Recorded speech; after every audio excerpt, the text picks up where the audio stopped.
4월 17일 법률방송 러투데이 시작하겠습니다. 첫 소식입니다. 문재인 대통령의 복심으로 불리는 김경수 더불어민주당 의원에 이어 청와대로까지 불똥이 튄 이른바 드루킹 사건. 인터넷 파워블로거 드루킹 일당의 댓글 여론조작 사건인데요. 검찰이 오늘 드루킹이라는 필명을 쓰는 김모 씨 등 3명을 기소했는데 애초 사건을 수사해 검찰에 넘겼던 경찰은 드루킹의 자금 출처 등 배후로까지 수사를 확대하고 있습니다. 파장이 더 커질 것으로 보입니다. 정순영 기자입니다. 파워블로거 드루킹 48살 김모 씨 등 3명이 받는 혐의는 형법상 컴퓨터 등 장애 업무방해 혐의입니다. 이들은 지난 1월 17일 밤 10시쯤부터 이튿날 오전 2시 45분까지 네이버의 문재인 정부 비판 댓글에 집중적으로 공감을 클릭한 혐의를 받고 있습니다. 이들이 집중 공략한 기사는 문재인 정부의 평창 동계올림픽 여자 아이스하키 남북 단일팀 결정 관련 기사입니다. 김 씨 등은 기사에 달린 문체부 청와대 여당 다 실수하는 거다. 국민들 뿔났다. 땀 흘린 선수들이 무슨 죄 등의 댓글에 각각 600차례 넘는 공감을 누른 것으로 드러났습니다.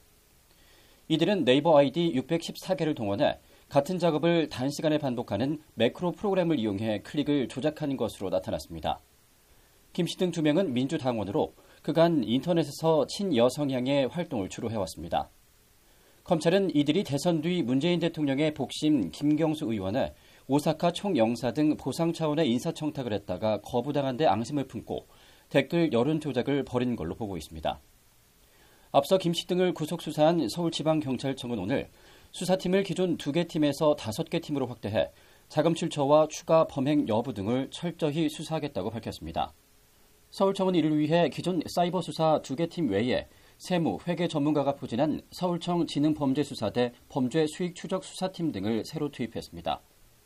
경찰은 김 씨 등이 지난 2009년부터 경기도 파주 출판 도시에 유령 출판사를 차려놓고 자신이 운영하는 인터넷 카페 회원 수십 명을 동원해 댓글 공작을 해온 것으로 보고 있습니다. 이에 따라 경찰 수사는 해당 유령 출판사의 사무실 임대비와 매크로 프로그램 구입 비용 등에 초점이 맞춰질 걸로 보입니다. 경찰 관계자는 이에 대해 드루킹 일당의 여론 조작 등 범죄는 물론 그 배후까지 철저히 수사할 계획이라고 말했습니다. 경찰은 김 씨 등에 대한 수사 과정에 170개가 넘는 휴대전화를 압수해 통화 내역 등을 분석하고 있는 것으로 전해졌습니다. 이런 가운데 야권 일각에선 드루킹 여론 조작에 대한 국정감사와 특검까지 요구하고 있습니다. 경남도지사에 출마 예정인 김경수 의원은 자신도 협박 피해자일 뿐이라며 관련서를 일축하고 있습니다. 그럼에도 야권은 무슨 발목이 잡혔길래 일개 네티즌의 문재인 대통령의 복심이 협박을 받느냐며 정치 공세를 이어가고 있습니다. 경찰 수사가 드루킹의 자금 출처로까지 확대되면서 수사 결과에 따라 정치적 여파 파장은 더욱 확대될 것으로 보입니다.